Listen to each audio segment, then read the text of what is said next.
इस कार्यक्रम के पुण्यार्चक हैं गुणायतन परिवार। प्रभु आराधना में लवलीन आचार्य मानतुंग भगवान से निकटता को प्राप्त करने के बाद भगवान के भीतर कुछ कुछ देखते हैं, उन्हें अनेक उपमानों के साथ जोड़ते हैं और जोड़ते जोड़ते अंत में इस निष्कर्ष पर आते हैं कि प्रभु आपके आगे रखे गए सारे उपमान फीके हैं, छोटे हैं, आप उनसे बहुत ऊपर, बहुत ऊपर।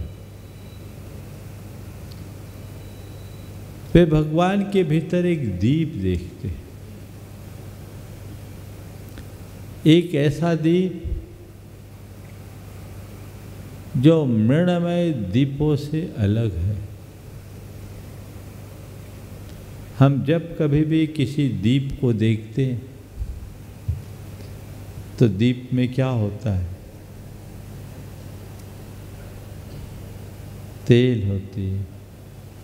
तेल होता, उसमें तेल से भीगी हुई बाती होती, तब दीप में ज्योति जलती है, उसका प्रकाश फैलता है, लेकिन उस प्रकाश के साथ साथ कालिख और धुआं भी निकलता है। हवा के झोंके से बुझ भी जाता है, उसका प्रकाश फैलता तो है पर सीमित क्षेत्र में ही फैलता है। दीपक प्रकाशी है लेकिन उसकी बहुत सारी सीमाएं हैं। प्रभु आपके भीतर भी मुझे एक दीप दिखता है और वह दीप इस दीप से बिल्कुल अलग है। आप हो ही अलग, इसलिए आप में जो कुछ भी दिखेगा वो सबसे अलग ही दिखेगा। पहले छंद लें, फिर आगे की बातें। निर्धूमवर्तिरपवर्जित तैलपूरः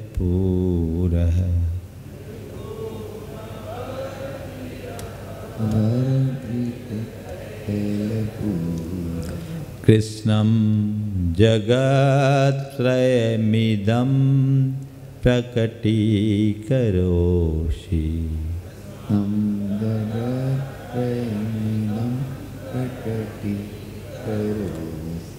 गम्यो न जातुमरुतां चलिताचलानां गम्यो न जातुमरुतां चलिताचलानां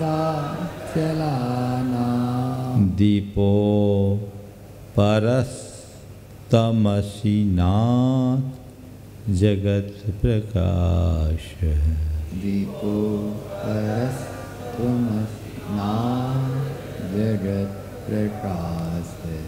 हे भगवान, आप अपर दीप हो। कैसे दीप हो? अपर दीप हो। आपके भीतर दीपक तो दिखता है लेकिन सब दीपों से अलग। निर्धूम, धुआं नहीं है। वर्ती, निर्वर्ती, आप में वाती नहीं है। अपवर्जित तैल पूरा है, तेल के पूर से भी रही तो उसमें तेल भी नहीं है। निर्धूम वर्ती अपवर्जित तैल पूरा है। इदम कृष्णम जगत्त्रयम प्रकटीकरोषि, और इदम जगत्त्रयम, ये तीनों लोक को कृष्णम एक साथ पूरा प्रकटीकरोषि, प्रकाशित करता है। चलिता चलाना मरताम जातु न गम्यो। चलिता चलाना, अचल यानी पर्वतों को चलायमान कर देने वाले, डामाडोल कर देने वाले, मरुताम आंधियों से भी, जातु कदाचित न गम्य, गम्य नहीं है, यानी जिसे बड़ी बड़ी तेज आंधियां भी कभी बुझा नहीं सकती, ऐसे हे नाथ तम अपर दीपः अस्ति। हे जगत प्रकाशी, हे जगत प्रकाश, जगत में प्रकाश फैलाने वाले, आप अपर दीप हो। भगवान को क्या कहा? दीप। कैसा दीप कहा? जिसमें धुआं ना हो, जिसमें बाती ना हो, जिसमें तेल ना हो, जो सारे जगत को एक साथ पूरी तरह से प्रकाशित करता हो, और जिसे तेज आंधियां भी, पर्वतों को चलायमान कर देने वाली आंधी भी बुझा नहीं सकती, ऐसे हे जगत प्रकाश प्रभु नाथ आप अपर दीप हो। है ना? अब इसे थोड़ा और अच्छे समझिए। मुझे 3 दीप दिखते हैं। एक ये मिट्टी का दीप, बाहर का दीप जिसे हम जलाते हैं। दूसरा अपर दीप जो प्रभु परमात्मा का है, और तीसरा आत्मदीप जो हमारे भीतर है। इसे आध्यात्मिकता के साथ समझने की कोशिश कीजिए। जो मृण्मय दीप है उसकी सीमा है। वो दीप जब भी जलेगा प्रकाश तो करेगा, लेकिन उससे धुआं भी निकलेगा और कालिख भी निकलेगी। उसका प्रकाश एक सीमित क्षेत्र तक ही होगा। उसके लिए तेल और बाती की भी जरूरत होगी, और वह कभी भी बुझ सकता। आंधियों की बात तो जाने दीजिए, कभी कभी अपने ही श्वास की आघात से बुझ जाता है। प्रभु आप आत्मदीप हो, आपके साथ ऐसा नहीं। लेकिन हम, हमारे भीतर का जो आत्मदीप है, दीपक तो है तो आप जैसा ही, लेकिन अभी उसमें धुआं भी है, उसमें कालिख भी है। अभी उसका जो प्रकाश है वो घटता बढ़ता है, उसका प्रकाशित क्षेत्र सीमित है। वो क्या है समझिए। भगवान के लिए धूम और बत्ती से रहित कहा। ये धुआं क्या है? ये धुआं है ज्ञानावरण कर्म। भगवान घातिया कर्म से रहित है ना। कर्म की धूम को जिन्होंने नष्ट कर दिया, निर्धूम हो गए। दर्शनावरण कर्म क्या करता है? चीजों को ठीक तरीके से देखने नहीं देता है।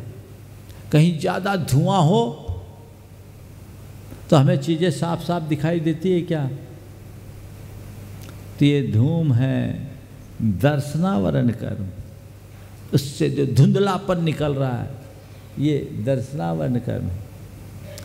जहाँ धुआं होता है कालिख उड़ती है, घुटन होती है। जो हमारे चेतना में घुटन उत्पन्न करे वो है मोहनी कर्म, निर्धूम। और इस धुएं के कारण अंदर ही अंदर की जो आकुलता होती है, जो हमें स्वाभाविक आह्लाद को प्रकट नहीं होने देता, वो है अंतराय। भगवान निर्धूम हैं, क्योंकि उन्होंने अंतर आत्मा में उत्पन्न करने वाले, धुआं उत्पन्न करने वाले ज्ञानावरण, दर्शनावरण, मोहनी और अंतराय का विनाश कर दिया है। फिर तेल जल रहा है। ये तेल क्या है? तेल स्नेह स्निग्धता का द्योतक है। ये हमारे अंदर की आसक्ति है। हमारे अंदर जो ज्ञान का किंचित प्रकाश होता है, वो मोह रूपी तेल के साथ, कषाय रूपी तेल के साथ, राग रूपी तेल के साथ जलता रहता है। पर प्रभु आप बीतरागी हो, आपके लिए किसी तेल की जरूरत नहीं है। हमारा ज्ञान सीमित है, इसलिए इस आत्मदीप का जो प्रकाश है वो सीमित क्षेत्र में है। पर प्रभु आप आवरणातीत है, आप जगत प्रकाशी हो, सबको एक साथ प्रकाशित कर देते हो। और हमारा ज्ञान निमित्तों से प्रभावित होता रहता है, और आपके ज्ञान में कुछ भी फर्क नहीं पड़ता। बड़े बड़े पर्वतों को चलायमान कर देने वाली वायु भी इस आपके दीप को बुझा नहीं सकती, और हमारे भीतर का ज्ञान दीप हमारे अंदर उत्पन्न होने वाले संकल्प विकल्प की वायु के हल्के से वेग से बुझ जाता है।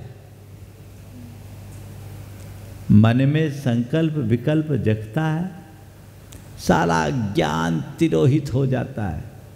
बाद में जब दिमाग ठंडा होता है, अरे उस समय चूक गए, हमारे मुंह से निकल गया, क्या करे, हमारा दिमाग ही काम नहीं किया, है ना। यही हमारे आत्मदीप की विशेषता है। मैं इसे विशेषता के रूप में देखता हूँ, जो टिकता नहीं है। पर प्रभु आप धन्य हो, आपकी महिमा अपरंपार है, इसलिए आप अपर दीप हो। और प्रभु आपकी शरण में मैं आया हूं केवल इसलिए कि आपके दीप से मेरी लौ लग जाए और मेरे हिये का दिया भी आपकी भांति जल जाए। और एक बात बताऊं, एक साथ अनेक दिया हो और दिए को जलाने के लिए एक दिया जलाना पड़ता है, दीप से दीप जलता है ना। लेकिन एक बार दीप से दीप जल जाने के बाद ये पता ही नहीं पड़ता कि किस दिए ने किस दिए को जलाया, क्योंकि ज्योति सबकी एक हो जाती है। प्रभु मुझे पता है, जब आपकी शरण में आऊंगा और आपकी ज्योति से मेरे भीतर की ज्योति जलेगी, तो जिस दिन वह ज्योति जल उठेगी, मैं और आप एक हो जाऊंगा। हम में और आप में कोई भेद नहीं रह पाएगा। आपकी शरण में इसी भाव से आया हूँ कि आप अपर दीप हो और मेरे भीतर उस दीप को जलाने में निमित्त बनकर मेरे अंतश्चेतना के प्रकाशी बनो, मेरे भीतर भी वह प्रकाश भर दो। तो ये आत्मदीप को उद्योतित करने का ध्येय रखना ही प्रभु भक्ति का मूल लक्ष्य होना चाहिए। अंदर का वो दीप जले, अंदर का वो तिमिर मिटे, जिससे जीवन का पथ प्रशस्त हो सके। अब आगे मानतुंगाचार्य ने भगवान ऋषभदेव में और ध्यान दिया तो उन्हें सूरज दिखा। बोले सूरज? हाँ सूरज। तो सूरज को और देख लो। ये सूरज रोज उगता है, रोज अस्त होता है, कभी कभी बादलों की ओट में छिप जाता है। कितना भी हो तो इसका प्रकाश भूमंडल में ही होता है और संपूर्ण भूमंडल में नहीं। कहीं होता है, कहीं नहीं होता, और कई कई बार तो इसको भी ग्रहण लग जाता है, राहु डस लेता है। तो वो आप तो ऐसे नहीं हो, आप तो ऐसे नहीं हो। आप कैसे हो तो सूर्य, लेकिन इस सूरज से अलग। कैसे सूर्य हैं भगवान? नास्तम कदाचिदुपयासिन राहु गम्य।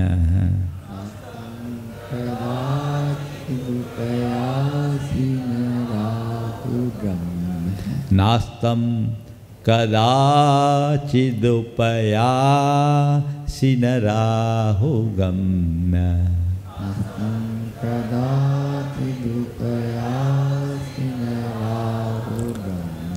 कृष्णं जगत्त्रयमिदं प्रकटीकरोसि। स्पष्टीकरोसि सहसा युगपज्जगन्ति। स्पष्टीकरोसि सहसा युगपज्जगन्ति। स्पष्टीकरोसि सहसा युगपज्जगन्ति। स्पष्टीकरोसि सहसा युगपज्जगन्ति। नाम्भोधरोदर निरुद्ध महाप्रभाव। नाम्भोधरोदर निरुद्ध महाप्रभाव। सूर्यातिशायी महिमासि मुनीन्द्र लोके। सूर्यातिशायी महिमासि मुनीन्द्र लोके। कह रहे हैं भगवान, आप में एक सूर्य की छवि तो दिखती है, लेकिन आप सामान्य सूर्य नहीं हो। आप महा अतिशायी महा महिमाशाली सूर्य हो। क्यों? ये सूरज आपके आगे कुछ नहीं लगता। क्यों? रोज उदित होता है, रोज अस्त होता है, लेकिन आप नास्तम कदाचिद उपयासी, आप कभी अस्त नहीं होते। जब अस्त नहीं होते तो एक बार उदित हो गए तो सदा उदित रहने वाले हो, आप अविनाशी हो। न राहु गम्य, इस सूरज के लिए तो कहते हैं कि कई बार राहु और सूर्य पृथ्वी के बीच एक एक्सिस में आ जाता है, राहु की छाया पड़ती है तो ये सूरज काला पड़ जाता है, राहु गम्य हो जाता है। तो आप तो राहु के गम्य भी नहीं है। फिर ये सूरज केवल भूमंडल को प्रकाशित करता है, और भूमंडल में भी संपूर्ण भूमंडल को नहीं। अभी यहाँ दिन है, अमेरिका में रात होगा, तो भूमंडल के कुछ भाग को ही प्रकाशित करता है। लेकिन आप कृष्णम जगत्त्रय मिदम प्रकटीकरोसि, तीनों लोक को प्रकाशित करते हैं। अलग ही है आप। फिर नाम्भोधरोधर निरुद्ध महाप्रभाव, आपके महाप्रभाव को अंबोधर अर्थात बादल कभी रोकते नहीं। कितने भी सघन बादल क्यों ना हो, वो रोकता नहीं, उसका कोई असर नहीं पड़ता। इस सूरज के आगे तो घने बादल आ जाए तो कई बार दिन में भी अंधेरा जैसा हो जाता है, लाइटें जलानी पड़ती। हे भगवान, इसलिए मैं कहता हूँ, हे मुनीन्द्र, लोके लोक में सूर्यातिशायी महिमा से, आपकी महिमा सूर्य से भी अतिशायी है, सूरज से भी अधिक महिमावंत महासूर्य हो, है ना। अब चलिए यहाँ भी 3 सूरज को देखें। एक जागतिक सूर्य, दूसरा आत्म सूर्य और तीसरा महासूर्य। प्रभु तो कैसे है सो हमने बता दिया। जागतिक सूर्य भी उदित होने वाला, अस्त होने वाला, भूमंडल के एक क्षेत्र को ही प्रकाशित करने वाला और बादलों की ओट में छिप जाने वाला और राहु से ग्रसित हो जाने वाला। मेरा आत्म सूर्य कैसा है तो आप जैसा, लेकिन अभी इस सूरज की नकल कर रहा है। अभी कैसा है? सूरज की नकल करने वाला है। क्यों? उदित और अस्त होने वाला है। ये उदय क्या है? जन्म, और अस्त क्या है? मरण। मेरा आत्मा है अविनाशी, फिर भी जन्म और मरण कर रहा है, उदित और अस्त हो रहा है ना। और राहु गम्य, कर्म रूपी राहु का ग्रहण पड़ जाता है, इसलिए इसकी सारी ज्ञान शक्ति कुंद हो जाती है, इसका प्रकाश मंद पड़ जाता है। तो राहु गम्य है ना, सब आत्मा पर ग्रहण लगा है, हमारे आत्म सूर्य पर ग्रहण लगा। गनीमत है, पूर्ण खग्रास नहीं कर पाया। इस सूरज को तो पूर्ण खग्रास हो जाता, लेकिन हमारे आत्मा के सूर्य को राहु का पूर्ण खग्रास नहीं होता, अंश ग्रहण होता है। इसीलिए अक्षर का, लब्ध अक्षर का अनंतवां भाग रूप ज्ञान का प्रकाश तो नित्य उद्घाटित रहता ही है। अगर पूरा खग्रास हो जाता तो हम जड़ बन जाते। इतनी तो बस प्रकृति की कृपा है कि ग्रहण तो लगा है पर खग्रास नहीं है। राहु गम्य। हमारा ज्ञान 6 उपशम के अनुसार थोड़ा जानता है, थोड़े क्षेत्र को जानता है। कितना जानता है? बोलो, दीवार के इस पार की चीज़ें दिखती, उस पार की चीज़ें नहीं दिखती। ये सूर्य की बड़ी सीमा है। ये सूरज खुले में जो उसके संपर्क में उसको प्रकाशित करता है, जो भीतर उसको प्रकाशित नहीं करता। आप तो संपर्क में हो या ना हो, आपका प्रकाश सर्वत्र जाता है, लोक में भी और अलोक में भी। फिर नाम्भोधरोधर बादल कर्मावरण की घटाएं हमारे इस ज्ञान रूप सूर्य को प्रभावित करते रहती है, घटते बढ़ते रहती है। लेकिन यथार्थ है जो आपका स्वरूप है, वह महिमाशाली सूर्य कभी भी घटता बढ़ता नहीं है। अपने अंतरंग में ऐसे ही प्रकाश को उद्योतित करे जिससे ज्ञान सूर्य को उद्घाटित करके अपने जीवन का पथ प्रशस्त किया जा सके और जीवन को आगे बढ़ा सके। काश हम भगवान के भीतर उद्योतित उस सूर्य को देखते हुए अपने भीतर के आत्म सूर्य को पहचाने और उसकी क्षमता को विकसित कर उसे पूरी तरह उद्घाटित कर ले, तो हमारा जीवन धन्य हो सकेगा और हम अपने जीवन का पथ प्रशस्त कर सकेंगे। अब कहते चलो सूरज नहीं तो चांद को देखें। खोज रहे, अब भक्ति करना है तो कुछ देखेंगे। तो चांद को देखा तो चांद भी दिख गया भगवान में। कैसा चांद? आज मुझे 4 छंद करना है। इसलिए मैं जितना सांकेतिक व्याख्यान है और जो अर्थ मैं आपको बता रहा हूँ उसे देखने की कोशिश कीजिएगा, आध्यात्मिकता को समझिएगा। चांद कैसा है? नित्योदयम दलित मोह महांधकारम, नित्योदयं दलितमोहमान्धकारम्, नित्योदयम दलित मोह महांधकारम, नित्योदयं दलितमोहमान्धकारम्, गम्यम न राहु बदनश्य न वारिदाना, गम्यं न राहुवदनस्तनवारिदानाम्, गम्यम न राहु बदनश्य न वारिदाना, गम्यं न राहुवदनस्तनवारिदानाम्, बिभ्राजते तव मुखाब्ज मनल्पकान्ति,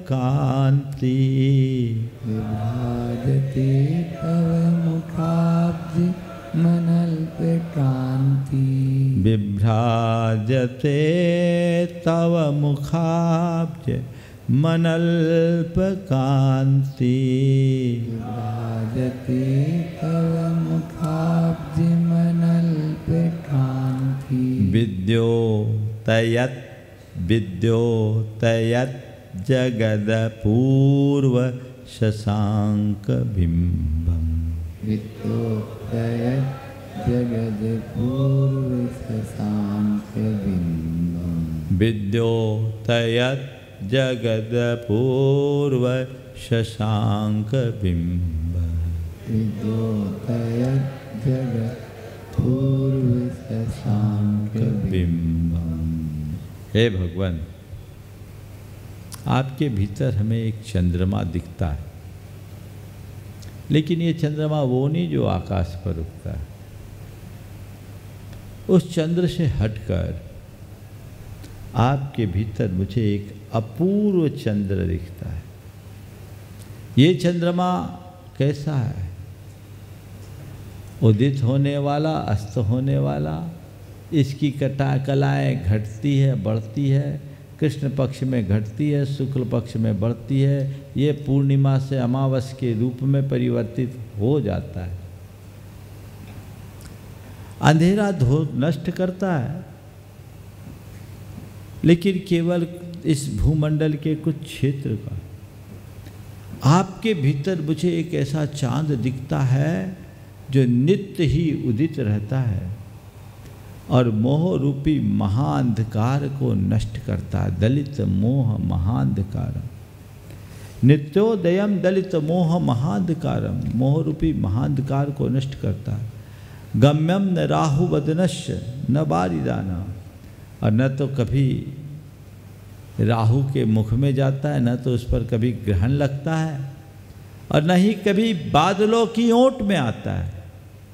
ये चंद्रमा तो जब चाहे ग्रहण का शिकार बन जाता है, राहु के मुख में चले जाता है। हालांकि ये केवल किंवदंती है, राहु का कोई ऐसा मुख नहीं जो उसको ग्रस ले, ये केवल छाया है। जैन धर्म में इस विषय में वही मान्यता है जिसे विज्ञान मानता है।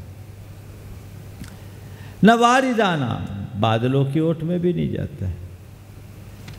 तव मुखाब्जम अनल्प कांति, आपके मुख, अब आप यानी कमल की अनल्प कांति, अल्प कांति हम आपकी है, आपकी अनल्प कांति, सीमातीत कांति, चमक प्रकाश द्युति। जगत विद्योतयत, पूरे लोक को चमकाता हुआ, अपूर्व शशांक बिंबम एव विभ्राजते, एक अपूर्व चंद्रमा के बिंब की तरह शोभायमान होता है। आपके भीतर चांद तो दिखा, लेकिन कैसा चांद? अपूर्व चांद। कहाँ दिख रहा है? मुख कमल पर, बाहर नहीं। आपके मुख कमल पर मुझे चांद दिखता है जो नित्य उदित रहता है, मोह रूपी अंधकार को दूर करने वाला है, जिसे कभी राहु का ग्रहण नहीं रखता, न कभी बादलों की ओट में छिपता है, पूरे लोक को प्रकाशित करता है। ऐसा मुखचंद्र अपूर्व चंद्र है। भगवान के भीतर सारे गुण विकसित हैं, इसलिए सारे गुण विकसित होने के कारण ये अपूर्व चंद्र की भांति कहलाता है। अब इसे थोड़ा समझिए। अगर हम बाहर के चंद्रमा को तो रोज़ देखते हैं, भगवान के चंद्र को भी हमने अभी जान लिया, लेकिन अपने भीतर भी ऐसा ही एक चांद है।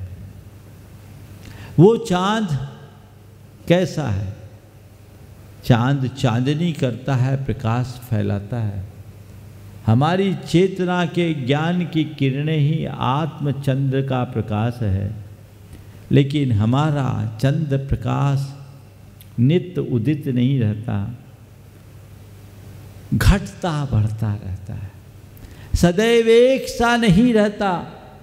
ज्ञान के क्षयोपशम के अनुसार ज्ञान बढ़ता है, कभी घटता है, कभी बढ़ता है, कभी घटता है। और जहाँ तक मोह के अंधकार को नष्ट करने वाला है, अभी इतना प्रकाश ही नहीं है कि अंदर का अंधकार नष्ट करे, ये केवल बाहर से प्रकाशित है, भीतर अभी प्रकाश प्रकट नहीं कर पाया, क्योंकि इसका प्रकाश भीतर पहुंच ही नहीं पा रहा है। कर्म रूपी राहु की छाया इस पर पड़ी है और कर्मावरण के बादल इसे प्रभावित करते रहते हैं। प्रभु आपके संपर्क में आने के बाद ये पता चलता है कि आपका मुखचंद्र अपूर्व चंद्र है। अब अगले छंद में कहते हैं भगवान, लोक में सूरज की महिमा है, चंद्रमा की महिमा है, लेकिन अब आपके संपर्क में आने के बाद लगता है इनका कोई काम ही नहीं है। अब ना मुझे सूरज से मतलब, ना मुझे चांद से मतलब, क्योंकि सूरज और चांद दोनों को मैंने आप में पा लिया, और न केवल आप में पाया, इस सूरज से भी महिमाशाली सूरज और इस चंद्र में से भी प्रकाशवान चंद्रमा मुझे आप में दिखता है। अब मुझे किसी की जरूरत नहीं। देखिए, किम सर्वरीषु शशिनान्हि विवस्वतावा, किम सर्वरीषु शशिनान्हि विवस्वतावा, युष्मन्मुखेन्दु दलितेषु तमस्सु नाथ, युष्मन्मुखेन्दु दलितेषु तमस्सु नाथ, निष्पन्नशालिवनशालिनी जीवलोके, निष्पन्नशालिवनशालिनी जीवलोके, कार्यं कियत् जलधरैर्जलभारनम्रैः, कार्यं कियत् जलधरैर्जलभारनम्रैः। हे भगवान, सर्वरीषु शशिना किम, अब रात में चांद से मुझे कोई प्रयोजन नहीं, वाह अथवा अन्य दिन में विवस्वता किम, दिन में विवस्वत यानी सूर्य से मुझे कोई प्रयोजन नहीं। अब मुझे रात में चांद की जरूरत नहीं, दिन में सूर्य की जरूरत नहीं। क्यों? युष्मन मुखेन्दु दलितेषु तमस्सु नाथ, हे नाथ, युष्मन मुखेन्दु दलितेषु तमस्सु, आपके मुख चंद्र से ही जब सारा अंधेरा नष्ट हो गया, तब जब अंधेरा ही छट गया, तो रात में चांद और दिन में सूरज की कोई ज़रूरत नहीं। कुल मिलाकर मुझे चांद और तारों की कोई ज़रूरत नहीं, क्योंकि मैंने आपसे उजाला पा लिया है। मुझे अब चांद तारों की जरूरत नहीं, क्योंकि आपका उजाला मेरे घट में भर गया है, कोई जरूरत नहीं। उदाहरण दिया, निष्पन्न साली वन सालिनी जीवलोक, इस जीवलोक में, इस मनुष्य लोक में वन सालिनी खेतों में, निष्पन्न साली फसल के पक जाने के बाद, फसल के पक जाने के बाद, खेतों में फसल के पक जाने के बाद, जलभार नम्रे जलदय किम कार्यत, किम कार्यम, जल भार नम्रे, पानी के भार से नम्रे भूत जल धरे, बादलों से किम कार्यम, क्या प्रयोजन, अब तो फसल पक गई, अब उसकी कोई जरूरत नहीं है। तो भगवान आपके मुख चंद्र से सारे अंधेरे के छट जाने के कारण न मुझे रात में चंद्रमा की जरूरत है और न ही दिन में सूरज की जरूरत है। क्यों? जब फसल पक गई तो बादलों की वर्षा की कोई जरूरत नहीं। कहावत है, का वर्षा जब कृषि सुखाने, यहाँ मानतुंगाचार्य कहते नहीं, ये कहावत बदल दो, का वर्षा जब फसल पकाने। क्या? का वर्षा जब फसल पकाने, जब फसल पक गई तो वर्षा की जरूरत क्या है? इसका एक बड़ा आध्यात्मिक अर्थ भी दिखता है। सूरज चांद की जरूरत उनको है जिनके पास अंधेरा है। बारिश की जरूरत अभी तक है जब तक फसल अपरिपक्व है। फसल परिपक्व हो जाए तो बारिश की कोई ज़रूरत नहीं, उजाला भर जाए तो सूरज चांद की कोई आवश्यकता नहीं। इसका तात्पर्य मुझे केवल एक ही दिखता है कि बाह्य आलंबनों की आवश्यकता केवल और केवल उनकी होती है जो साधना की अपरिपक्व दशा में होते हैं। जो साधना की परिपक्व दशा में पहुंच जाते, उन्हें बाह्य आलंबन की कोई आवश्यकता नहीं होती। निष्पन्न साली वन सालिनी जीवलोके, कार्यम कियत जल धरे जल भार नम्रे। जब तक फसल पकी नहीं है तब तक पानी, खाद पानी सबकी जरूरत है। समझ गए ना? सारे आलंबन की जरूरत है। अभी फसल कच्ची है, अभी तुम्हें खाद पानी की भी जरूरत है और कीट पतंगों से भी फसल को बचाने की जरूरत है और खरपतवार के प्रभाव से भी बचने की जरूरत है। इस कार्यक्रम के पुण्यार्जक थे गुणायतन परिवार।